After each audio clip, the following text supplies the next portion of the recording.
Illuminez votre chambre avec une pomme de terre.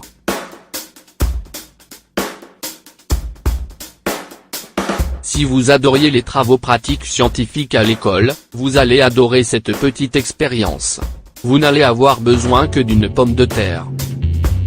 Avec quelques outils simples, que vous trouverez dans toutes les quincailleries, vous allez pouvoir fabriquer une batterie qui va devenir, dans le futur, un élément essentiel de toutes les nouvelles maisons écologiques. Le chercheur Haïm Rabinowitch de l'Université hébraïque de Jérusalem, en Israël, travaille depuis des années sur la création d'un dispositif d'extraction de l'énergie stockée dans les pommes de terre. Cette initiative est venue de sa volonté d'aider les personnes sans accès au grand réseau de distribution de l'énergie électrique. Selon Rabinowitch, en connectant le tubercule, avec quelques câbles et des vis, à une ampoule LED, il est possible de produire de la lumière artificielle totalement écologique. Les résultats de cette expérimentation sont exceptionnels, il est en effet possible d'éclairer une pièce pendant 40 jours à l'aide d'une seule pomme de terre.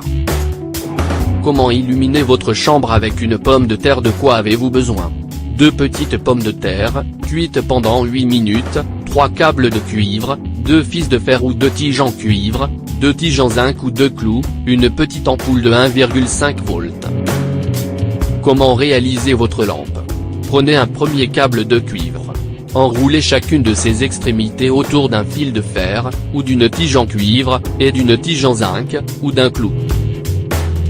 Plantez chacune des 2 tiges dans une pomme de terre différente. Ensuite plantez un fil de fer, ou une tige en cuivre, dans une des 2 pommes de terre.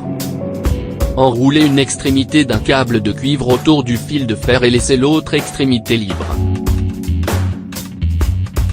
Faites la même opération avec votre dernière tige en zinc, ou votre dernier clou, en vous assurant de bien le planter dans l'autre pomme de terre.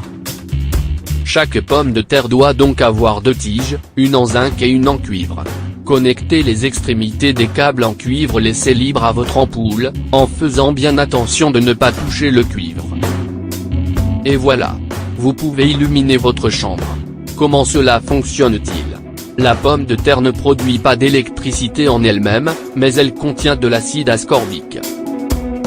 Ce composant, lorsqu'il est mis en contact avec du cuivre et du zinc, va générer un transfert des électrons d'une partie du câble à l'autre, car c'est un formidable conducteur d'énergie. Ce phénomène est connu sous le nom de la réaction redox et dispose de la capacité de faire fonctionner divers appareils électriques. Un peu d'histoire selon Haïm Rabinowitch, même si les pommes de terre sont les premiers aliments à être utilisés dans les écoles pour apprendre les sciences aux enfants, personne n'avait encore réalisé une étude sérieuse sur l'utilisation de ce tubercule comme source d'énergie. Des scientifiques de renom, comme Alessandro Volta ou Luigi Galvani, utilisaient déjà des méthodes étonnantes, en 1780, pour générer de l'énergie, avec différentes méthodes, du papier trempé dans de l'eau salée, des plaques de métal et de la terre, ou un seau ou un bol d'eau, pour créer des batteries. Le mystère de la pomme de terre. Si cette expérience a démontré à quel point la pomme de terre peut être utile, pourquoi son utilisation n'est-elle pas en cours de généralisation? Selon Rabinowitch, cela est dû à un manque de recherche et de diffusion de l'information, car nous pourrions utiliser massivement des pommes de terre pour produire des grandes quantités d'énergie, notamment dans les régions du monde qui n'ont pas facilement accès à des réseaux d'électricité performants. Cependant, de nombreuses personnes s'élèvent contre toutes les méthodes visant à produire de l'énergie à partir d'aliments. Comme c'est le cas pour le biodiesel, c'est la famine qui règne dans certaines parties du monde qui est la base d'une argumentation critique sur l'utilisation d'aliments pour produire de l'énergie. Les statistiques nous indiquent que nous produisons actuellement 360 millions de tonnes de pommes de terre par an. C'est un produit facile à stocker et durable, dont le coût de production est vraiment faible. C'est précisément pour des raisons financières que le développement de cette technologie peut paraître économiquement viable dans les régions touchées par une pauvreté extrême.